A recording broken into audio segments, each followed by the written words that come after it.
सवशाहूणम। पंच परमेष्टि भगवान की जय। आचार्य श्री गुरुवर कुंद कुंद महाराज की जय। आचार्य श्री गुरुवर विद्यासागर महाराज की जय। परम पूजनीय निर्यापक श्रमण मुनि श्री सुधा सागर जी महाराज की जय हो। शुल्लक श्री धैर्य सागर जी महाराज की जय। समस्त जिज्ञासा कर्ताओं की तरफ से मुनि श्री के चरणों में कोटि कोटि नमोस्तु। महाराज श्री सौम्य संदीप जैन दमोह मध्य प्रदेश से नमोस्तु। मेरा प्रश्न है कि दीपावली पूजन में देवी देवता की फोटो रखनी चाहिए या नहीं, और केला आदि खाने का सामान रखना चाहिए या नहीं? देखो, हर संप्रदाय के अलग अलग त्योहारों का अलग अलग मूल्य। जब संप्रदाय में हम विभाजित हैं ही तो अपनी अपनी परंपरा को देखना चाहिए। जिस धर्म की, जिस संप्रदाय की परंपरा में जिस प्रकार की मान्यता उनके गुरु ने, उनके शास्त्रों में, उनकी समाज ने, उनकी परंपरा ने किया है, उनको उसी प्रकार रखना चाहिए। जैन दर्शन के अनुसार भगवान महावीर स्वामी की फोटो गौतम गणधर के अलावा और अन्य नहीं होना चाहिए, क्योंकि जैन दर्शन का लोकज है। जैसे महावीर स्वामी की फोटो अन्य दर्शनकारी तो नहीं रखते। अन्य दर्शनकारों से हम कहें, अजैनों से कहेंगे भाई महावीर की फोटो रखो, तो वो कहे महाराज जी हमारे यहाँ महावीर स्वामी का उल्लेख ही नहीं, तो हमें बुरा नहीं मानना चाहिए कि वो महावीर स्वामी की फोटो क्यों नहीं रखते, क्योंकि उनके है नहीं। इसी प्रकार आप लोगों को जैनी हैं तो जैनियों को अन्य देवी देवताओं की फोटो नहीं रखना चाहिए, क्योंकि उनके शास्त्रों में नहीं। वो महावीर स्वामी की नहीं रखते। आपके यहाँ जो दूसरी देवी देवता हैं, लक्ष्मी हैं, गणेश जी आदि हैं, वैष्णव दर्शन के अनुसार मान्य हैं, उनको रखना चाहिए क्योंकि उनकी परंपरा है। लेकिन जैन दर्शन, क्योंकि उनको हम महावीर स्वामी की रखने को बाध्य नहीं कर सकते। इसी प्रकार जैन दर्शन में महावीर के स्वामी के अलावा, गौतम गणधर के अलावा अन्य कोई भी चित्र वहाँ पर नहीं रखे जाना चाहिए। दूसरी बात, केला आदि फल फूल रखने का कोई औचित्य ही नहीं है। पान के पत्ते रखना, ये रखना, वो रखना, ये सब पत्ते जैन दर्शन के अनुसार नहीं। जैन दर्शन के अनुसार सबसे बड़ी दिवाली को हम एक दिन पूरा व्यवस्थित ढंग से आपको उपदेश देंगे थोड़े दिन बाद कि किस ढंग से आपको दिवाली मनाना। हालांकि जिन पूजा नाम की किताब जो शिविर में छपती है उसमें वो छपी हो दिवाली के नाम से 4-5 सालों से जैन दिवाली कैसे मनना चाहिए उसकी एक पुस्तिका भी छपती है। व्हाट्सएप पर भी आपकी डली है, यूट्यूब पर डली हुई है, सब जगह विद्यमान मिल जाएगी। तो ये सब चीज़ें नहीं होना चाहिए जिनका जो, क्योंकि आज के समय इस युग में धर्म कुल और जाति से बंध के चल रहा है। तुम्हारे कुल में किस धर्म की मान्यता है, संतति उसी को ही मानने के लिए जल्दी सहज रूप से तैयार हो जाती है। इसलिए आप जैन हैं तो जैन के अनुसार ही दिवाली मनाएं। एक दूसरे की नकल करने से कुछ नहीं होगा, एक दूसरे से प्रभावित होने से कुछ नहीं होगा। इसलिए अपनी ही परंपरा को स्वीकार करें।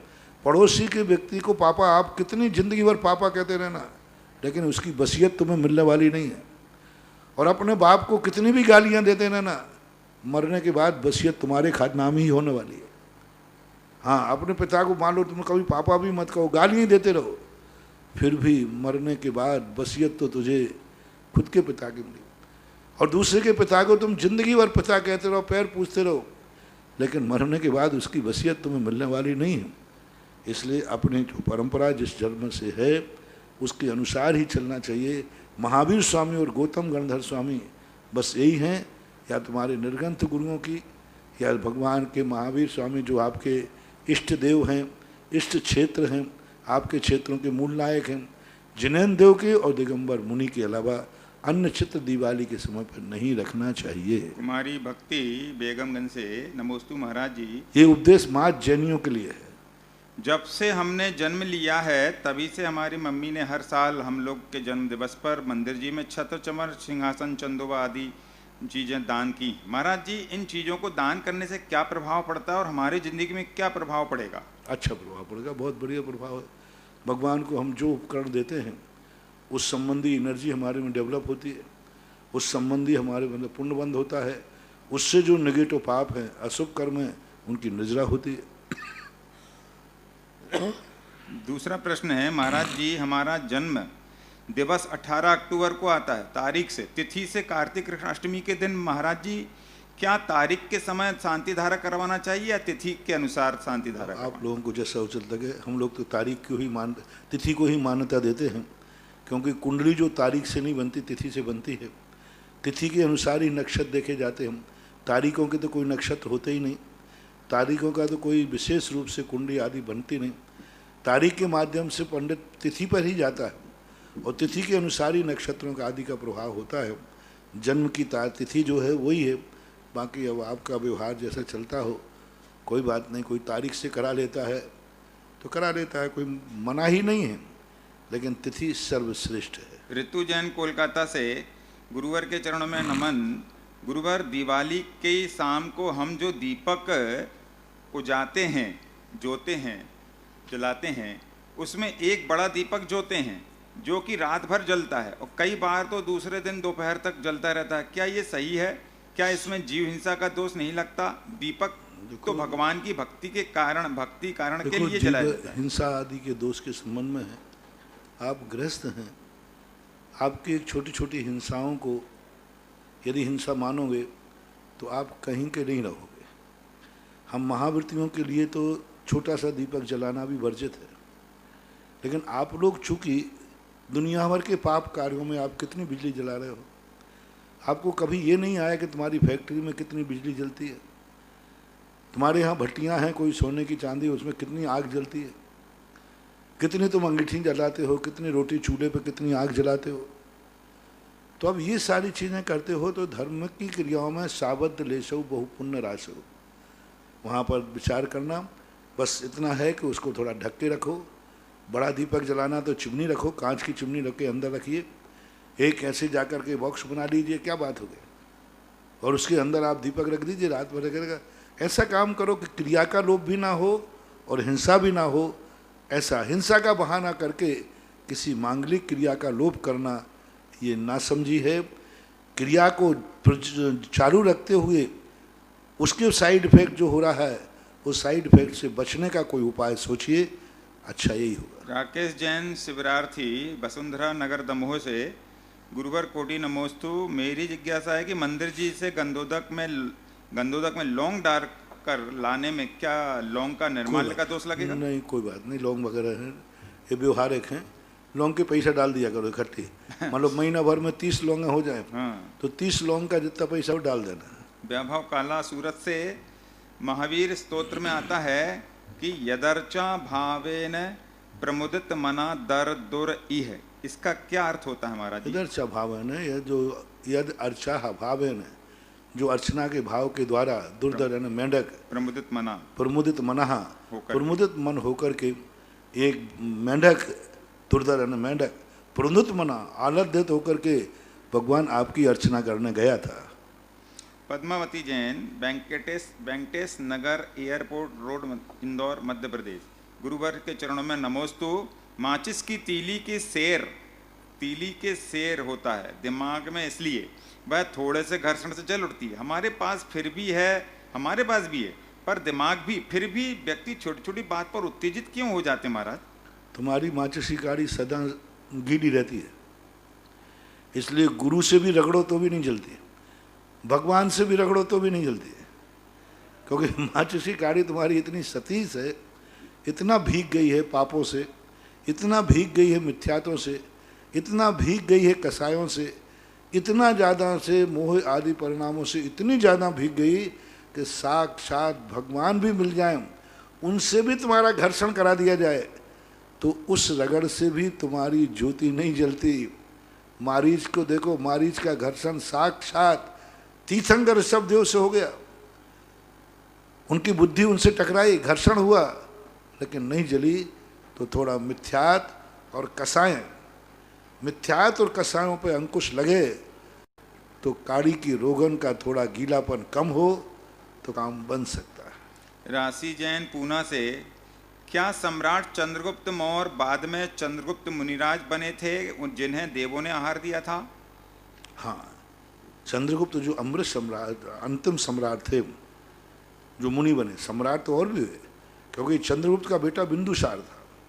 बिंदुसार ने भी बहुत सारा राज्य किया और जाकर के बाद में बिंदुसार का बेटा अशोक था, तो अशोक सम्राट बने, बिंदुराज सम्राट बने।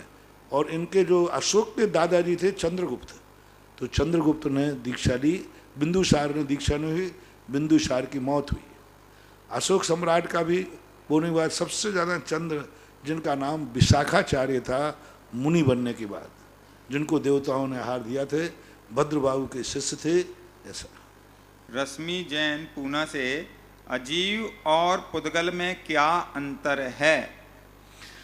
अजीब जो 4 द्रव्य और हैं, धर्म अधर्म आकाश और काल, पुद्गल में एक ही द्रव्य आता है, अकेला पुद्गल द्रव्य, ऐसा मानना चाहिए। अंजू जैन कोटा से, नमोस्तु महाराज, हम अपने व दूसरों के लिए भी हित का विचार करके निर्णय लेते हैं, किंतु समय गुजर जाने पर विपरीत परिणाम मिलें तो लगता है अपन ने गलत निर्णय लिया। गुरुदेव, क्या ये ज्ञानावरणादि कर्म का उदय है जो हमारा हर फैसला गलत हो जाता है? क्या हमें स्वयं को भूमिगत कर लेना चाहिए? कुछ तुम्हारी भूल है, असावधानी। ज्ञानावरणी कर्म के उदय को ही सब कुछ हम आरोप नहीं दे सकते। हमारा प्रमाद, हमारा स्वार्थ, कई बार हमारा स्वार्थ हमें गलत निर्णय करा देता है। हम जान रहे हैं कि सही गलत क्या है, लेकिन हम जिस व्यक्ति से मोहित होते हैं उसकी गलतियां माफ़ करते हैं, जिससे हमें द्वेष होता है उसमें गलतियां नहीं होते, हम आरोपित कर देते हैं, तो हमारे स्वार्थ पनपते हैं। हमारा स्वार्थ कोई कर्म के उदय से नहीं होता, हमारा निजी है। तो हमारी सावधानी का भाव, स्वार्थ का भाव, हमने बिना विचारे बिना सोचे समझे बहुत सारे निर्णय जो हमारे गलत होते हैं, यदि हम सावधानी से चलने लग जाएं, सावधानी से थोड़ा विचार करने लग जाएं, तो 50 क्या 75% निर्णय जो गलत हो रहे हैं वे सही होने लग जाएंगे, ऐसा माना। संध्या जैन, मदर टेरेसा नगर, जबलपुर से, नमोस्तु गुरुदेव। भरत चक्रवर्ती को केवल ज्ञान अंतर्मुहूर्त में हुआ, तो क्या उन्होंने दीक्षा लेने के पूर्व केशलोंच नहीं किए होंगे? क्योंकि केशलोंच में तो समय लगता है, या फिर 63 सलाका पुरुषों को नियामक नहीं है केशलोंच करना? केशलोंच दीक्षा के अंतर्गत गर्भित नहीं होते, दीक्षा के पूर्व होते। वस्त्र पहने हुए केशलोंच होते, केशलोंच के बाद वस्त्र का विमोचन होता है, इसलिए केशलोंच की क्रिया दीक्षा के पूर्व हो जाती है।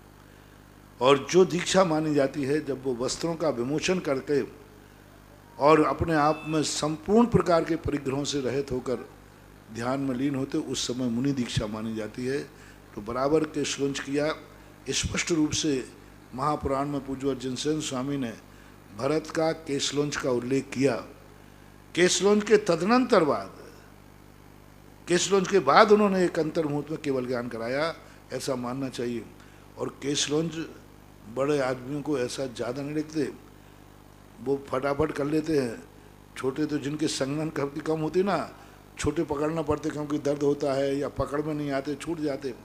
वे तो महान भज्जु सब नारायण संगधारी हैं, वो तो शरीर के प्रति इतने निर्मोही हो जाते हैं, तो कोई बात नहीं। नियामक है सभी के लिए, करना तो नियामक है। हाँ, नियम। केशलोंच तो नियामक किसी भी रूप में, तीर्थंकर भी क्यों ना हो, तीर्थंकर भी बिना केशलोंच के किए बिना मोक्ष में, बाहुबली सबको केशलोंच, पहला केशलोंच तो अनिवार्य ही है, उसके बिना दीक्षा संभव नहीं। उसके बाद यदि ध्यान में बैठ जाए बाहुबली जैसे तो केशलोंच नहीं करना पड़ेगा, लेकिन पहला केशलोंच तो करना अनिवार्य ही है। इंजीनियर अभिषेक जैन, गोटे गांव, नमोस्तु महाराज जी। लोग सस्ता सामान जैसे घी दूध खरीदते हैं जबकि शुद्धता का कुछ पता नहीं होता, और जहां शुद्धता का पता होता है पर महंगा होने के कारण नहीं खरीदते, तो पैसा बचाकर अशुद्ध चीज खाने से क्या पाप का बंध होता है? और हमें इस स्थिति से बचने के लिए क्या करना चाहिए? 100% पाप का बंध होता है, इसलिए खाओ मत। अब रही बात पैसा बचाने की बात, तो आप ये देखें, चाइना का माल सस्ता पड़ता है, भारत का माल महंगा पड़ता है, तो अब भारतीय व्यक्ति बेईमान तो सस्ता पड़ेगा ही।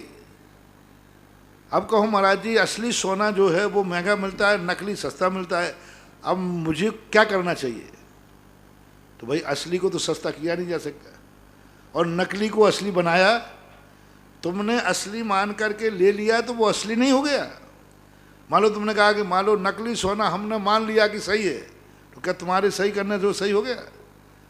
असली घी असली ही बता रहा है कि उसकी लागत ज़्यादा पड़ती है, वो महंगा पड़ता है। गाय को शुद्ध रूप से खिलाना, भोजन तैयार करना, आप पूरा देखो जो असली घी देते हैं उनको गाय का पूरा, उनसे पूछो, मैंने सब पूछ लिया है, एक गाय का 1 महीने में जो दूध दही घी निकलता है और एक गाय का जो उसका खर्चा आता है, उस खर्चा आता है, उसको देख लीजिए, गांठ कहीं लगता है, कुछ नहीं बचता। जो अच्छी गायें होती है ना उनकी खुराक अच्छी होती है। गिर गाय की खुराक देखो अमीरों जैसी रहती है। कूलर लगे हैं, कूलर देखो, 2-2 कूलर लग रहा है गायों को, जब दूध, और कूलर नहीं लगाओ तो कल दूध नहीं देगी वो। और बाटा खाता है, किसी का जूठा नहीं खाती गिर गाय। ये जो पहले होते ना रोटी बची हुई जूठा मूठा बचा, जो गिर गाय सूंघती नहीं है, स्टैंडर्ड मेंटेन है उसका, ताज़ा खाएगा जूठा नहीं खाएगा। जो बाटा बना हुआ रहता है, जो स्पेशल रूप से बाटा रखा रहता है, उसमें से थोड़ा सा खा ली, जितना खाएगी उतना खाएगी। सुकमाल जैसे एक चावल बीन के खाती है, तो उसका खर्चा देखो कितना आ रहा है। तो अपन को ये भी देखना चाहिए कि कोई भी व्यक्ति है, इस गाय को यदि आप रखोगे, और यदि गाय सस्ती पड़ती तो आप रख सकते। मैं तो कहता हूँ कि करके देखना चाहिए। 10-5 हर जैन समाज को घरों में जगह नहीं है तो एक प्लाट ले लो आप, और सारे 50-100 घर वाले मिलकर के गायें रखो, एक मजदूर रखो, एक प्लाट इसी के लिए रखो, और सब लोग मिलकर के उनके गायों का बंटवारा करके और अपने घी दूध खाओ आराम से। सामूहिक रूप से करो, जैसे व्यापार आजकल सामूहिक कर लेते हो जब स्वयं की क्षमता नहीं है, ऐसे सामूहिक बाड़ा बनाओ, गाय रखो, लेकिन गाय रखो, शुद्ध खाओ, शुद्ध दूध पियो, शुद्ध। अभी ऐसा समय नहीं आया है, थोड़ी मेहनत करना पड़ेगी, परिश्रम करना पड़ेगा। विजय जैन मुंबई से, इनका प्रश्न पहले जो आया था वो इनको स्पष्ट नहीं हुआ तो वापस भेजा है। निवेदन कर रहे हैं, मुनि श्री को नमोस्तु। महाराज जी, मेरी सृजन पालन और निर्माणकारी प्रभाव प्राप्ति हेतु प्रश्न अधूरा पढ़ा जा सका, क्या ऐसा भी मुमकिन है? सृजन पालन और निर्माण समय, 3 चीज़ें कह रहे हैं वो, सृजन पालन और निर्माण समय और परिस्थिति के अनुरूप भी आगे पीछे स्थापित होते हैं। तो क्या 24 तीर्थंकरों में शुरू के कुछ सृजनकारी तीर्थंकर, मध्य के पालनकारी और अंत के निर्माणकारी प्रभाव देने वाले हो सकते हैं? नहीं, ऐसा कुछ नहीं है। शब्दों की माया में मत पड़ो आप। शब्दों के अनेक अर्थ होते हैं, हम जहाँ लगाना चाहें वहाँ लगा देते हैं। सृजन का अर्थ होता है किसी चीज़ का आगे विधाता, सृजन करना, रचना करना, निर्माण करना। जैसे ऋषभ देव ने 60 कर्मों का सृजन कराया। पालन करना, पालन करने वाला सृजन करता हुए कोई नियम नहीं है। पालन का अर्थ होता है रक्षा, सुरक्षा, और निर्माण का अर्थ है जो कुछ किया गया सब छोड़ दो, सृजन भी और पालन भी सब छोड़ दो। अब हम किस तीर्थंकर को सृजनकार करें? एक सामान्य रूप से कह सकते हैं कि ऋषभ देव सृजन थे, लेकिन शेष 23 तीर्थंकर को सबका एक सा जीवन था, सब के एक था। सभी लोगों का कोई सृजन तो किसी तीर्थंकर ने किया ही नहीं। अब मोक्ष मार्ग की अपेक्षा करो तो भक्तांबर पाठ में आता है, भगवन बुद्ध्यस्तमेव भगवन संकरोति संकरत्वात् विधाना ब्रह्मा। आप विधाता कैसे हैं? क्योंकि आपने शिव मार्ग का विधान किया। बुद्ध्यस्तमेव बुधार्जित बुद्धि बोधार तुम संकरोष भुवनत्रय धाता धीर शिव मार्ग विधि विधाना। आपने शिव मार्ग का विधान किया, इसलिए आप विधाता है। तो अब शिव मार्ग का विधान तो सभी तीर्थंकर करते हैं, सभी विधाता है, सृजन करता है। शिव मार्ग विधि विधाना, यानी शिव मार्ग को आपने बताया, इसलिए अब युग की अपेक्षा देखा जाए तो ले लो, आदिनाथ को ले लीजिए, कि उन्होंने शिव मार्ग को बताया विधानाथ, इसलिए वो ब्रह्मा है। व्यक्तम तुम्हें भगवान पुरुषोत्तमोसी, आप ही शंकर हैं, आप ही विधाता हैं, आप ही पुरुषोत्तम है, सारी चीजें कह दी। और सभी तीर्थंकर निर्माणकारी है, निर्माण को और सब तो निर्माण को प्राप्त होते ही हैं।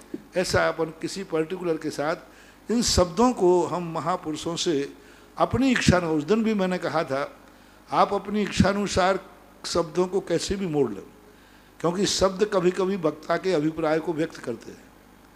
वही शब्द वक्ता के अलग अभिप्राय से कह रहा है, वही शब्द दूसरा वक्ता उसी शब्द को अलग अभिप्राय से कहता है।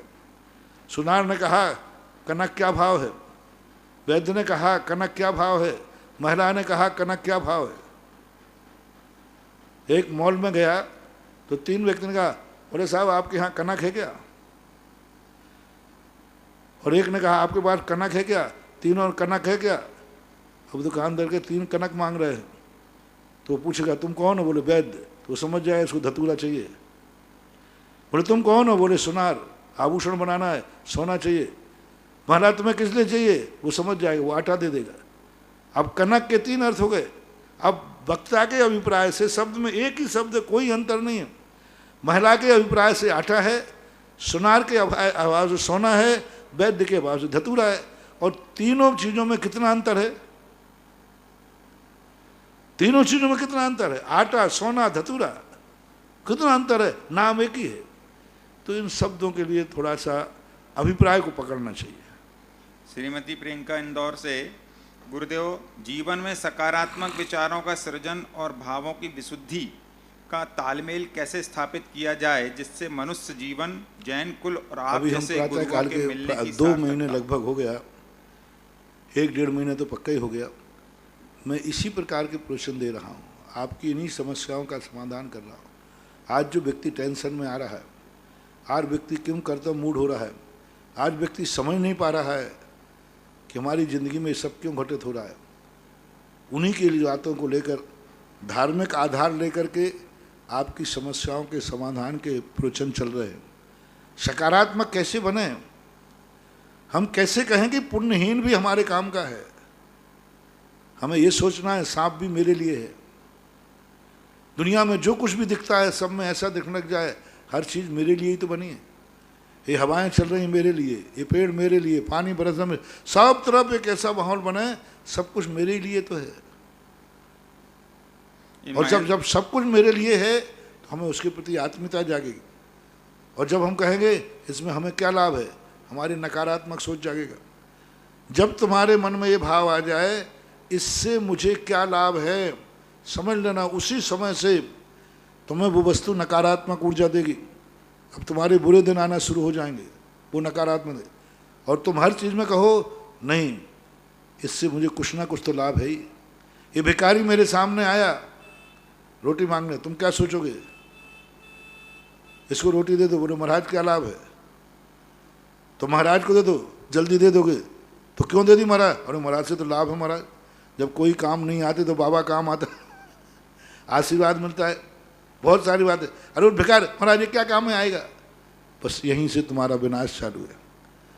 तुम ये सोचो भिखारी भी मुझे लाभ देने आया है। मैंने कहा था सुबह भिखारी तुम्हारे दरवाजे आ जाए सगुन मानना, प्रभु ने भेजा है, गुरु ने भेजा है, गुरु कृपा से ही आया है कि मेरा भक्त प्रातःकाल किसी गरीब की सहायता करके दुकान चलाएगा, इसकी दुकान कभी बंद नहीं होगी। तो उसको भिखारी को तुम सगुन मानिए और ये मानिए कि ये अपने लिए भूख मिटाने नहीं आया है, मेरा उद्धार करने आया है, मेरे लिए पुण्य बांधने आया है। जब ये परिणाम तुम्हें जागेगा तो तुरंत तुम्हें चिड़चिड़ापन नहीं आएगा, उसको रोटी दोगे। जैसे मैंने एक बार कहा था महाराजों के, तुम ये मत सोचना कि महाराज आहार के लिए आए हैं, तुम्हें सोचना है हमारा उद्धार करने आए हैं। कितना अंतर है, कितना अंतर है। महाराज आहार लेने आए हैं नहीं, महाराज हमारा उद्धार करने आए, हमारा जीवन धन्य करने आए, हमारे जन्म जन्म के पाप काटने आए हैं, हमें पुण्य की श्री वृद्धि करने आए हैं, हमें मोक्ष मार्ग दिखाने आए हैं। पॉजिटिव सोचो तो वही एनर्जी जो आपको थोड़ी बहुत मिलती थी वह 1000 गुनी बढ़ जाएगी। इसलिए आपको नज़रिया बदलना है। और अभी नज़रियों के ऊपर कैसे नज़रिया बदलना है ये प्रैक्टिकल हम प्रातःकाल के प्रश्नों में अभी आपको सुना रहे हैं, समझें सुने। राजेश पदमचंद जैन मुंबई महाराष्ट्र से, गुरुवर चरणों में नमोस्तु। मेरी जिज्ञासा है कि महाराज जी आपने कहा था मुनियों की समाधि होने के बाद उन्हें स्वर्ग लोक मिलता है, तो क्या महाराज जी दोबारा जब जन्म मिलता है तब मनुष्य पर्याय या विदेह क्षेत्र में जन्म होता है उनका?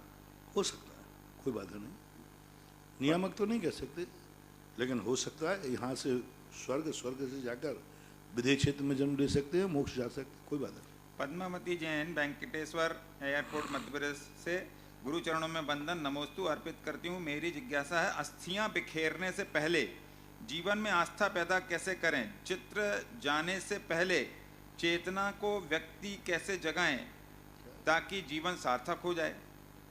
अस्थियां बिखेरने से पहले जीवन में आस्था पैदा कैसे करें। चित्र जाने से पहले चलचित्र होगा, चित्र जाने से पहले अपनी चेतना को व्यक्ति कैसे जगाए ताकि जीवन सार्थक हो जाए। यही मान लो कि तुम अस्थियां बिखेरो या नहीं, उनको बिखरना है, तो जब तक नहीं बिखरी हैं तब तक अपना काम कर लो। वो तो बिखरना है, हम समझ गए। अस्थियां बिखरने का अर्थ है एक दिन खाली पिंजड़ा टंगो दिखाना है, पिंजड़ा मैना जब उड़ जाना है। तो अस्थियां बिखरने के पहले अपने आप के कार्य कर लेना चाहिए। यही सबसे बड़ी समझदारी है। मरने के पहले अपने जीवन को समझो, चित्र जाने के पहले अपना चरित्र सुधार लो। हाँ, चित्र जाने से पहले चित्र ना चित्र लेगा, चित्त होगा वो। चित्र दोनों ही ले लीजिए।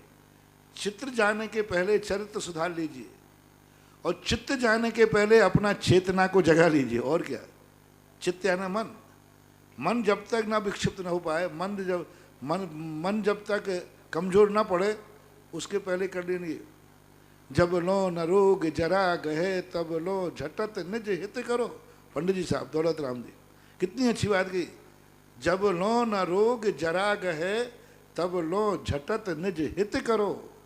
यानी अपने जीवन में जब तक रोग जरा मृत्यु नहीं आए तब तक अपना हित कर लेना चाहिए। यही है। ऋषभ जैन, अंकुर कॉलोनी सागर से, नमोस्तु गुरुवर। 10 लक्षण पर्व पर लोग उपवास करते हैं। उपवास करने वालों का मंदिर कमेटी सम्मान करती है। उसमें व्यक्ति को भेंट में उपहार दिया जाता है। यह उपहार कमेटी वाले मंदिर के पैसों से खरीदते हैं, और मंदिर में जो पैसा होता है वह शांति धारा एवं कुछ भंडार का रहता है। इस पैसे को उपहार देने से लेने वालों को और कमेटी वालों को क्या कोई दोष लगता है? बराबर दोष लगता है। सबसे पहले तो कमेटी वाले दोषी है। मंदिर के पैसे से कभी भी कोई उपहार नहीं खरीदना चाहिए। मंदिर के पैसे से कोई उपहार, और ख़ास तौर से उस धर्मात्मा को दे रहे हैं जो धर्मात्मा उपवास आदि करके आया है, नहीं करना चाहिए। आपको उसके लिए अलग से पैसा इकट्ठा कीजिए, अलग से चंदा कीजिए, अलग से आप पैसा इकट्ठा करिए, उस नाम से फिर दीजिए। और मंदिर की तरफ से गिफ्ट ना हो करके आपकी तरफ से गिफ्ट हो जाए ना, कमेटी की तरफ से। कमेटी के लोग बैठ कर गिफ्ट देवे, सम्मान करने में कोई बाधा नहीं है, क्योंकि उसने तप किया है, उपवास किया है, तो उसका सम्मान, उसका भेंट आदि देने में कोई दोष नहीं है। आपको लेने में भी कोई दोष नहीं है। लेकिन यदि मंदिर का देता है तो फिर आपको नहीं लेना चाहिए, क्योंकि आपने उपवास किए हैं और आप उसी धर्म को आपने दिया और आपको वापस आ गया, तो क्या मतलब निकलता है। श्रीमती चंदा डॉक्टर मगन जैन आष्टा, मध्य प्रदेश, परम पूज्य के चरणों में सतत नमन। जिज्ञासा, पुण्य कर्म की निर्जरा कैसे होती है? 8 कर्मों की निर्जरा करने के निर्देश में 7 कर्मों की निर्जरा संभव है। पुण्य कर्म की निर्जरा कैसे होती है? पुण्य कर्म की निर्जरा करने नहीं जाती, की नहीं जाती, होती अपने आप होती। कभी कोई, हम 5 पापों को त्यागते हैं, लेकिन आज तक कभी ये नहीं आया कि महाराज 5 महाव्रत कैसे छूटे जाते हैं। महाव्रत तो छूटेंगे पक्का है। मोक्ष जाने के पहले, केवल ज्ञान के पहले सब छूट जाते हैं, लेकिन कभी घोषणा नहीं करना आज से मैं केवल ज्ञान प्राप्त कर रहा हूँ अतः 5 महाव्रत छोड़ता हूँ। ऐसी घोषणा करने की जरूरत नहीं है। 5 महाव्रत या पुण्य रूप क्रियाएं ये छोड़ी नहीं जाती। किसी भी शास्त्र में नहीं लिखा कि पुण्य की निर्जरा की जाती, और पुण्य की निर्जरा करने की कोई विधि शास्त्र में नहीं, वो तो अपने आप छूट जाती। ये महाव्रत जो है हमारे, हमें ये घोषणा नहीं करना अब जब मैं मरूंगा, समाधि लूंगा, तो मेरी पीछे मेरे साथ जाएगी कि यहीं छूटेगी? छूट जाएगी। पक्का है ना? छोड़ना नहीं पड़ेगा। क्या मैं लेके जाऊंगा, बहुत प्यारी हो मेरे पीछे, बहुत प्यारी लगती है, तो भी नहीं जाएगी। पीछे कमंडल यहीं छूटेगा पीछे। लेकिन हमें कब घोषणा करना पड़ेगी, अब मैं पीछे छोड़ता हूँ? कोई शास्त्र बताओ, छूटना पक्का है कि नहीं? पक्का। पक्का है। अब समाधि के समय हमें ये पॉइंट कहीं पूरे भगवती आराधना में नहीं है कि हे श्रवण अब घोषणा करो मैं पीछे नहीं छोड़ता। छोड़ा नहीं जाता है, ये अपने आप छूट जाती है। छूट जाती है। इसी प्रकार से पुण्य की जितनी क्रियाएं हैं, पुण्य हैं, इनको नहीं छोड़ा जाता। जैसे आपने लिया मैं आज से मंदिर जाऊंगा, लेकिन अब कभी भी ये घोषणा नहीं करना अब मैं मर रहा हूं मैंने जो नियम लिया था अब मैं उस नियम को छोड़ता हूँ, क्योंकि मैं तो मर रहा हूँ और मरने के बाद ये नियम टूट रहा है, पक्का है। तो मरने के पहले आपने जो जो नियम लिए थे, मान लो मुनि महाराज हैं, अब वे मार्ग में स्वर्ग जाएंगे तो वहाँ सब नियम टूट जाएंगे, कपड़े पहनेंगे, सब मालूम है देव कैसा है। तो हमें छोड़ने के पहले नियम, अब मैं स्वर्ग जा रहा हूँ इसलिए जो जो नियम लिए वो सब मैं छोड़ता हूँ, ऐसी विधि नहीं है। ये कुबुद्धियों के दिमाग में आता है, दुर्बुद्धियों के दिमाग में आता है, मूर्खों के दिमाग में, अज्ञानी मिथ्या दृष्टियों के दिमाग में आता है। पुण्य की निर्जरा करो, पुण्य की निर्जरा करना नहीं, अपने आप हो जाएगी, अपने आप होगी। पाप की निर्जरा की जाती है, पांच पाप बुद्धिपूर्वक छोड़े जाते हैं, लेकिन 5 महाव्रत अबुद्धिपूर्वक अपने आप छूट जाते हैं। माधुरी जैन, बनगांव जिला, दमोह, मध्य प्रदेश। नमोस्तु महाराज जी, मेरा प्रश्न है, अगर किसी युवा व्यक्ति से कहते हैं दान पुण्य धर्म ध्यान करो, तो वह व्यक्ति कहता है बुढ़ापे में कर लेंगे।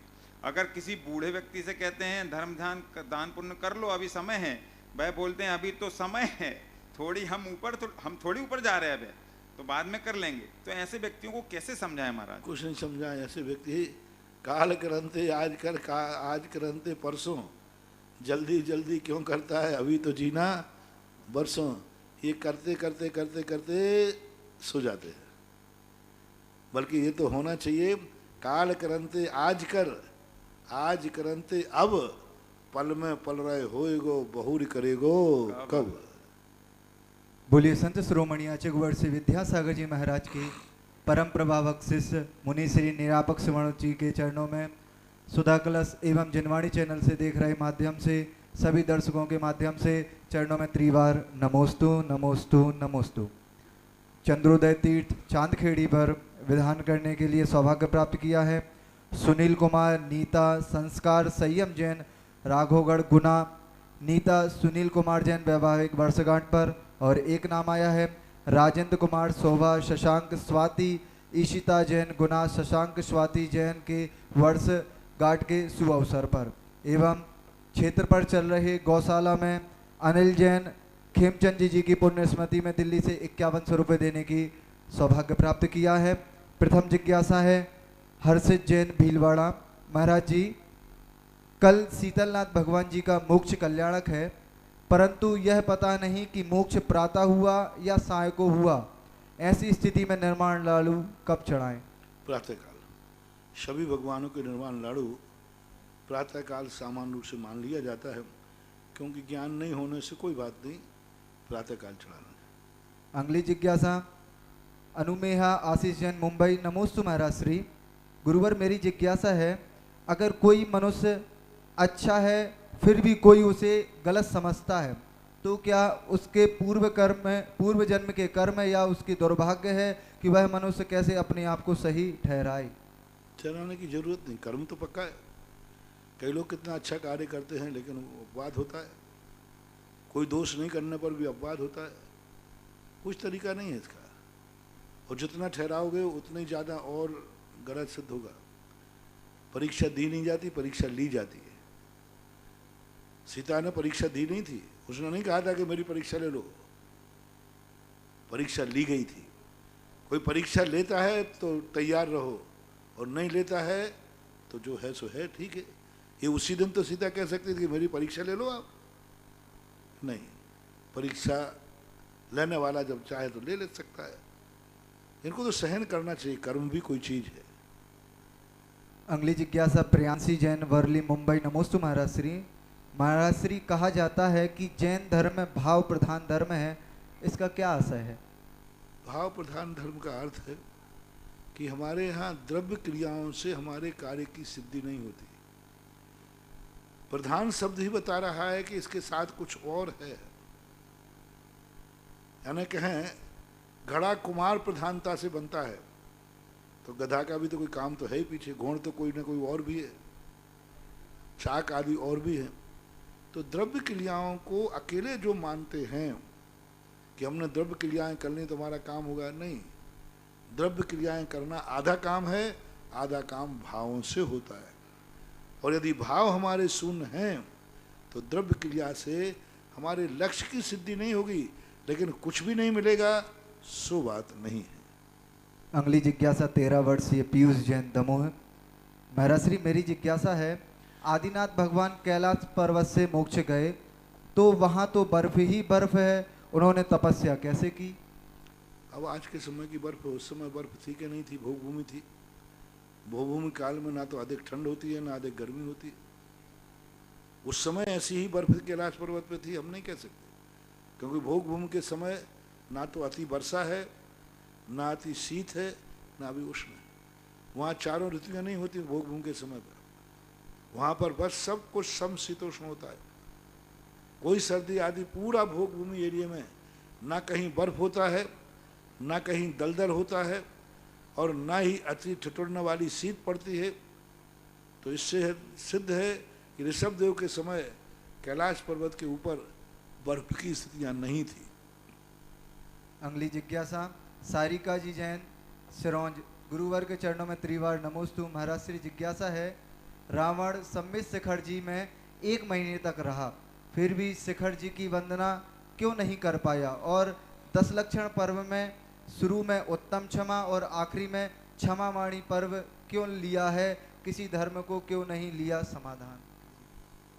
पहली बात, रावण 1 महीने शिखर जी में रहा, इसका उल्लेख। दूसरी बात, शिखर जी की वंदना नहीं कर पाया, ये कहाँ लिखा? किसी आचार्य ने तो लिखा नहीं। सम्मेत शिखर की वंदना नरकगामी नहीं कर सकता, ये कहाँ लिखा? अरे नरकगामी जीव साक्षात समोषण में भगवान के दर्शन कर रहा है। राजा शनक नरकगामी जीव है, भगवान के समोषण में बैठा है, तीर्थंकर प्रकृति का बंद कर रहा है। जब समोषण में जा सकता है तो सम्मेत शिखर जाने में कोई बाधा? ये मात कहानी कहाँ से रची गई पता नहीं, मुझे किसी आगम में ऐसा प्रमाण नहीं मिला। दूसरी बात है कि कहेगा दूसरा था महाराज जी 10 लक्षण पर्व में पहला 10 लक्षण पर्व जो धर्म है वो वाणी है। वाणी का अर्थ है क्षमा, एक दूसरे से मांगना। क्षमा वाणी का जैन आगम में कोई उल्लेख नहीं, कोई स्थान नहीं, कोई दिन नहीं। इसलिए कई लोग 14 को क्षमा वाणी मना लेते, कई लोग पूनम को मनाते, कई लोग एकम को मनाते, कई 2 दिवाली तक क्षमा वाणी चलती रहती है, क्योंकि वो कोई आगम कथित नहीं। वो तो एक ये है कि भाई 10 लाख क्षण पर्व में सब लोग अभी परिणामों से भीगे हुए। जो सम की कसाएँ थी वे 10 लाख क्षण पर्व में थोड़ी कम हो गई हैं। तो इस समय लोगों ने कहा अब क्षमा भाव तुम्हें आ ही गया है, मुँह से और बोल दो, आई एम सॉरी प्लीज। मुँह से बोल देने में सब लोगों को अच्छा लगता है। अपने अंदर क्षमा धर्म कर लिया तो सबको अच्छा नहीं लगा, क्या पता मुँह से कहने में सब लोग खुजे, चलो इन 2 की लड़ाई थी, हमने इन दोनों को जय जिनेंद्र करते देख लिया। तो एक सामाजिक व्यवस्था में अपने क्षमा वाणी आ गया है। क्षमा वाणी कोई पर्व नहीं है। अगली जिज्ञासा ऑडियो के माध्यम से। परम पूज्य निर्यापक श्रवण के चरणों में हम सबका कोटिशा नमन। मुनि श्री आचार्य पूज्यपाद स्वामी महाराज जी ने नयों का वर्णन करते हुए कहा है कि नय 2 प्रकार के होते हैं, द्रव्यार्थिक नय और पर्यायार्थिक नय।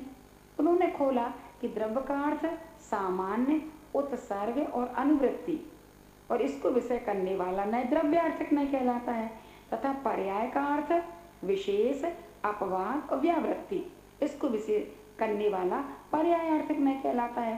तो यहाँ एक जिज्ञासा है कि द्रव्य का अर्थ सामान्य तो ठीक है और पर्याय का अर्थ विशेष सही, लेकिन उत्सर्ग, अनुवृत्ति और अपवाद, व्यावृत्ति, इन शब्दों को लेकर के थोड़ा द्रव्यार्थ। बहुत अच्छा है, बहुत अच्छी बात है। तीनों शब्द अपने बहुत महत्वपूर्ण है। एक सामान्य हो गया, एक उत्सर्ग अर्थ होता है। उत्सर्ग का अर्थ यहाँ क्या है? वह उत्सर्ग जो कभी नाश को प्राप्त नहीं होता। उत्सर्ग उसे बोलते हैं जो नाश को प्राप्त नहीं होता, जो कभी किसी प्रकार की परिस्थिति आने पर भी वो अपने स्वरूप को नहीं छोड़ता। दूसरा अनुवृत्ति, ये कभी सदा सबके साथ रहता है, चाहे वो संसार में रहे चाहे मोक्ष में। त्रिकालिक है। अनुवृत्ति शब्द त्रिकालवाची है। उत्कर्ष शब्द जो है उत्कृष्टवाची है, यानी सर्वोत्कृष्ट। सब मिट जाएगा लेकिन द्रव्यार्थ नय का विषय नहीं मिटेगा। द्रव्यार्थिक नय का जो विषय है वो कभी नाश को प्राप्त नहीं होता। उसमें उत्पाद व्यय ध्रुव नहीं होते, वो सतरूप होता है। उत्कर्ष का अर्थ, उत्सर्ग का अर्थ, उस सर्वोत्कृष्ट। त्याग नहीं लेना, और त्याग भी लेते हो तो वो सबसे रहित होता है, आवरणों से रहित होता है, निमित्तों से रहित होता है। वो उसकी स्वाभाविक शक्ति होती है, स्वाभाविक शक्ति है उसकी। जो द्रव्यार्थने का विषय है वो कर्म सापेक्ष नहीं है। वो कभी किसी भी दशा में, चाहे नरक में जाए, चाहे निगोद में जाए, कहीं जाए, वह उसका अपना उत्सर्गपना सदा रहता है। वो किसी से प्रभावित नहीं होता। और सामान्य का अर्थ है। और यहाँ पर अपवाद, और अपवाद का अर्थ होता है वस्तु स्वरूप नहीं है, निमित्त के कारण से उसको ऐसा रूप धारण करना पड़ा। जैसे मनुष्य पर्याय व्यवहार से है, अपवाद है। मेरा आत्मा मनुष्य था नहीं, कर्मों के कारण मुझे मनुष्य का आरोप आया। मैं देव नहीं हूँ, कर्मों के कारण मैं देव बना। मैं पुरुष नहीं हूँ, आत्मा ना पुरुष है ना स्त्री है, लेकिन पुरुष भेद के कारण मुझे पुरुष आरोप आया। तो अपवाद कहलाता। अपवाद कहलाता है वह है नहीं, लेकिन अन्य किसी कारणों से वह आरोप इसके ऊपर आ रहा है। मैं मनुष्य हूँ या आरोप आ रहा है? आरोप आ रहा है। क्यों? कर्म के कारण। कर्म के कारण से हमारी आत्मा को इस समय मनुष्य कहा जा रहा है। तो ये कहलाता है अपवाद मार्ग। अपवाद में मुख्य तो गौण हो जाता है, और जो है नहीं वो मुख्य हो जाता है। जैसे मैं मनुष्य नहीं हूं, मैं एक जीव द्रव्य हूं, लेकिन मुझे कोई जीव कोई नहीं कहता, कोई जीव नहीं कहता। जीव को गौण कर दिया, मैं त्रिकालिक जीव हूं, लेकिन कोई मुझे जीव नहीं कह रहा है, क्योंकि जीव सामान्य। मुझे कोई पहचान करेगा तो मुनि के नाम से करेगा। मुनि अपवाद है, मुनि आत्मा का स्वरूप नहीं है। मुनि एक पहचान है दुनिया की दृष्टि में लाने। अब दुनिया ने देखो, मैं ओरिजिनल जीव हूं, और अपवाद ने जीव को गायब कर दिया और अपवाद मुक्त हो गया। अब मुझे जीव के नाम से लोग जानेंगे कि मुनि के नाम से? मुनि के नाम से। अपवाद मुक्त हो गया। तो व्यवहार क्या होता है? अपवाद होता है, अपवाद को मुक्त। और व्यावृत्ति, व्यवहार त्रिकालिक नहीं होता। मनुष्य पर्याय छूट जाएगी तो व्यावृत्ति हुई, अलग हो गया, देव बन गया, सिद्ध बन गया, अनंत बन गया। तो इसको लेते व्यावृत्ति। व्यवहार हमेशा पर्याय को ग्रहण करता है, और पर्याय व्यतिरेकी होती है। व्यतिरेकिणः पर्यायः, यानी जो पर्याय उत्पन्न हुई है, जो अपवाद आया है, वो एक ना एक दिन अलग होगा ही होगा, क्योंकि वो हमारा स्वभाव नहीं है। सीधी बात, पर्याय आई है तो वो एक दिन मिटेगी मिटेगी। कोई पर्याय जो है शाश्वत अविनाशी नहीं होती है। ऐसा ये तीन शब्द पर्याय व्यवहार के साथ में, पर्याय आर्थिक न्याय के साथ में, तो तीन शब्द के साथ जो द्रव्यार्थिक न्याय, दोनों बहुत रहस्यमयी हैं, बहुत अच्छे विषय हैं। अगली जिज्ञासा ऑडियो के माध्यम से। सुधासागर महाराज जी को मेरा नमोस्तु नमोस्तु नमोस्तु, मेरा और मेरे पूरे परिवार की ओर से। मैं अनुपमा जैन, जबलपुर से महिला महासमिति की सदस्य। महाराज जी, मेरा प्रश्न है, 3 दंड, 3 शल्य, 3 गारव, 3 मूर्ता, 4 आत्र ध्यान, 4 रौद्र ध्यान, इन सब का पाप लगा हो मेरा, वह सब पाप मिथ्या हो गए। इन पापों का विस्तार से क्या अर्थ रहेगा महाराज जी? मेरी शंका विस्तार बताने के लिए तो हमें पता नहीं कितने दिन लग जाएंगे। इतने सारे तुमने प्रश्न पूछे, 3 सल, 3 गारव, 4 कथाएं, सब कुछ पूछ लिया, पूरा सिद्धांत ही पूछ लिया। विस्तार क्या बताओ? ये पाप हैं, ये अशुभ हैं, कर्म के आश्रय, मिथ्या सल है, मिथ्यात्व को बढ़ावा देने वाली, गारव है, अहंकार को देने वाली, कसाएं हैं। इन सब के लिए जो मेरे पाप आश्रय होते हैं, इनसे मेरे मन में जो पाप भाव आया, क्रोध भाव का कसाय ने हमारा क्रोध भाव कर दिया, पाप आ गया, मान आ गया, माया आ गई, लोभ आ गया। तो ये पाप के कारण है, पाप ही हैं, पाप के कारण नहीं है, ये पाप ही हैं। अब ये पाप ही हैं और उनको मैंने ग्रहण कर लिया, तो ये सारे मिथ्या हो प्रतिक्रमण के अंदर कहा जाता है। इतनी संक्षेप में सुनो। अगली जिज्ञासा ऑडियो के माध्यम से। हे मेरे इष्ट गुरुवर को भिलवाड़ा से तनसुख बालावत का त्रिवार नमोस्तु नमोस्तु नमोस्तु। हे गुरुवर, आज के प्रवचन में सत्य और सभ्यता के बारे में आपके श्री मुख से जो रहस्य उद्घाटित हुए, उसे सुनकर हमारी आंखें खुल गई, दृष्टि बदल गई। आपने आहारचर्या, दर्शन, अभिषेक, चरण स्पर्श, पुण्यहीनों एवं दान के बारे में हम लोगों को क्या दृष्टि रखनी चाहिए, वह आज के प्रवचन से जानकारी में आया। आज का प्रवचन हम सभी के लिए अनन्य उपकारी है। गुरुवर, हम लोग धन्य हो गए। हे गुरुवर, मेरी जिज्ञासा है कि मंदिर जी में पूज्य भगवान जी के चरण छूते समय अंचेमी, पूजेमी, वंदामी, नमस्सामी, दुख को कम को बोई लाओ, सुईगमन समाई मंडम, जिनगुण संपत्ति हो मध्यम, यह बोलकर चरण छू सकते हैं या नहीं? कृपया जिज्ञासा का समाधान करावें। नमोस्तु भगवान। पहली बात तो चरण छूने का संबंध में कोई आगम में उल्लेख नहीं मिलता, कहीं भी चरण छूने का उल्लेख नहीं मिला। चरण छूना हमारा खुद का भक्ति का अतिरेक है। जब हमारे अंदर भक्ति का एक ज्वर उमड़ता है, जब हमारे उनके गुणों से प्रभावित होने का भाव होता है, तो ऐसे लगता है कि अपनी सबसे ऊंची वस्तु को इनकी सबसे नीची वस्तु में झुका दूं। सबसे जीवन है अपना मस्तक उत्तमांग और उनके सबसे निचरण। तो ये भक्ति में आता है, एक अतिरेक आता है। नियामक और अतिरेक में अंतर है, नियम और अतिरेक में अंतर है। नियम कानून से बना रहता है, ये तुम्हें करना ही है, इसके बिना तुम्हारी भक्ति नहीं। चरण स्पर्श करना कोई नियम सिद्धांत नहीं। कुचित कजातित भक्ति का अनुराग आता है, मूर्ति के वैभव देख करके तो चरण छूने का भाव आ जाता है। आने का निषेध नहीं कर रहा हूँ, लेकिन कुछ पढ़ने के, चरण छूते समय क्या पढ़ना चाहिए, ऐसा कोई आगम में नहीं। चरणों के हमारे यहाँ वर्णन नहीं आया, चरण धूल का आया है। महाराज जा रहे हैं, उनके चरण मत छुओ, जहाँ उनका चरण पड़ा है वो चरणों से भी ज़्यादा पूजे। चरणों से आज तक जैन दर्शन में चरणों के संबंध में आज तक कोई वर्णन नहीं मिला। चरणों के संबंध में वैष्णव दर्शन में मिलता है कि रामचंद्र जी जब वनवास में थे तो उनके चरणों से एक पाषाण जो अभिशप्त थी वो अहिल्या बन गई थी। उन्होंने चरण से छुआ और वो पाषाण क्या बन गया, एक नारी का रूप, अहिल्या का उद्धार हुआ।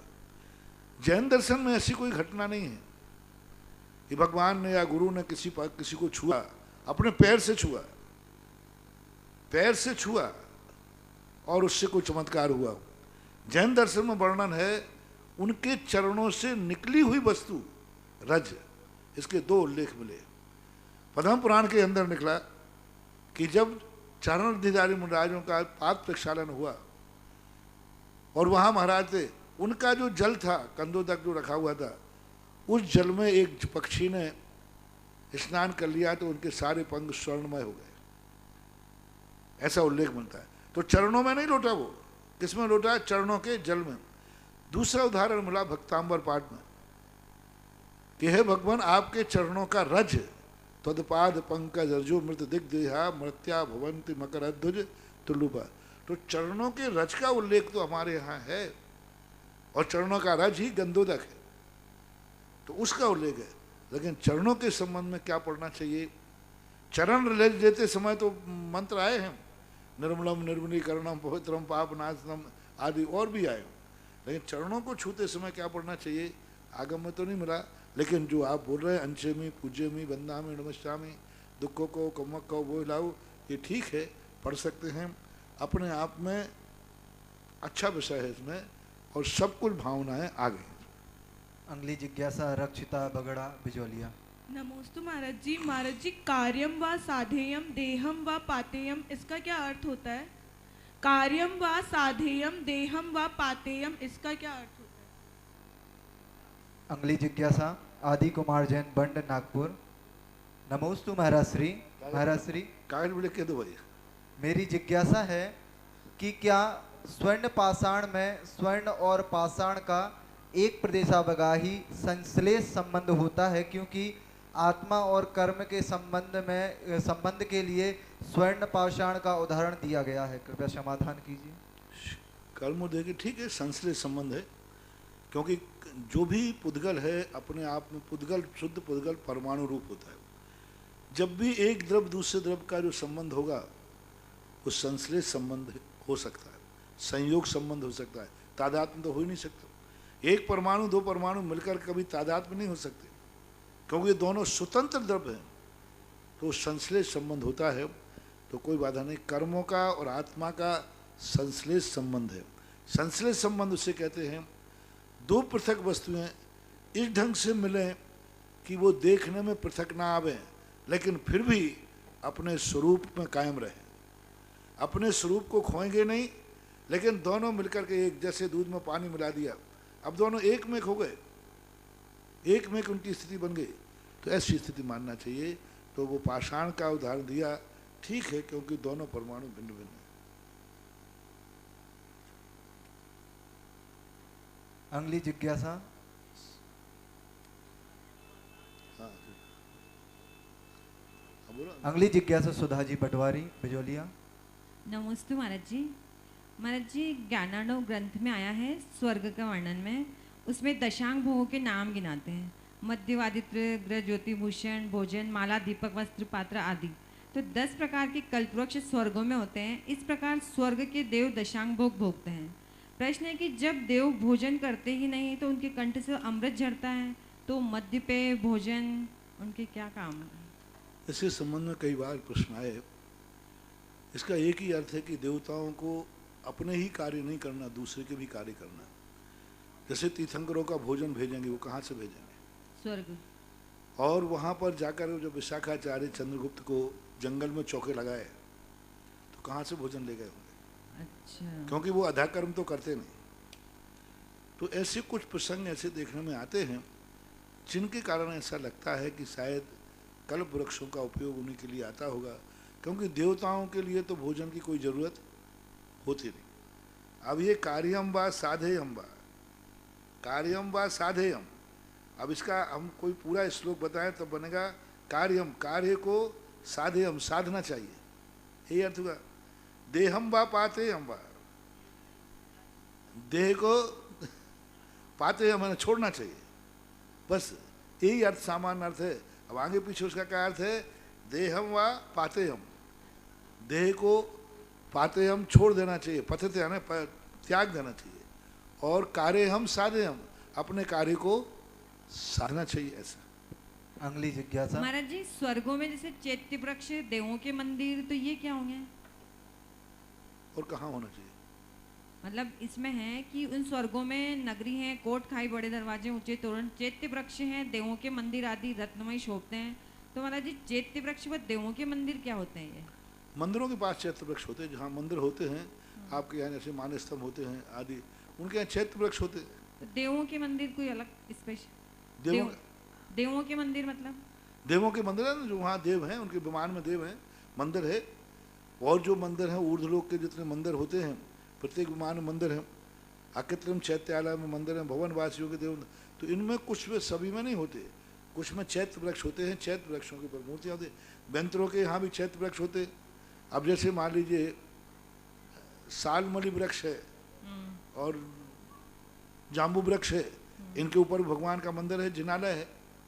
तो वृक्ष का वो वनस्पति काय नहीं है, वृक्ष के आकार का एक मिट्टी पर पाषाण है, पाषाण को एक वृक्ष बना दे, बस ऐसा है वो वनस्पति काय नहीं है। पृथ्वी काय जीवों से बना हुआ बहुत बड़ी चट्टान है, इतनी बड़ी चट्टान है हजारों किलोमीटर की, लेकिन उसका आकार कैसा है? नीचे तना है, ऐसा वृक्ष के आकार में, जैसे पीछे होती है ना, ऐसा है। तो ऐसे पीछे, तो उसके लिए उस पर प्रसाद बने रहते हैं, मूर्तियां भी विराजमान होती हैं, ऐसा। नमोस्तु। पुनः जिज्ञासा ऑडियो के माध्यम से। नमोस्तु महाराज श्री, मैं निधि जैन नसीराबाद से समस्त जमवरिया परिवार की ओर से आपके चरणों में बारंबार नमोस्तु नमोस्तु नमोस्तु।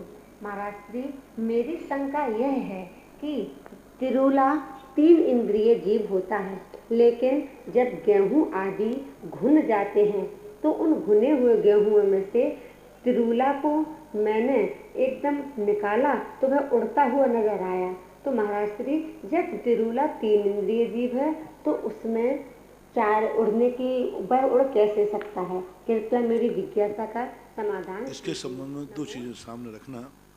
कई बार चींटों के भी पर निकल आते हैं, चिंटा होते ना, चिंटा 3 इंद्रिय है, लेकिन उनके भी कई बार पंख देखे जाते हैं। तो ये 2 चीज़ों के सूप में इसमें देखना। एक तो उनके स्वाभाविक नहीं है, कुचित का जाते तो उनकी परिणति होने में ऐसी स्थिति बन जाती है। जैसे स्त्रियों के दाढ़ी मूछ नहीं होती, लेकिन किसी किसी स्त्रियों के दाढ़ी मूछ के बाल आ जाते हैं। इससे दाढ़ी मूछ आ जाने से वो पुरुष नहीं हो गया। सामान्यतः अपन देखते हैं स्त्रियों के दाढ़ी मूछ नहीं होते, बाल नहीं होते, लेकिन किसी के आ जाते हैं तो, लेकिन वो पुरुष स्त्री ही मानी जाएगी। इसी प्रकार से जन्म से नहीं होते, कुछ वृद्ध चीटों के ऐसे आ जाते।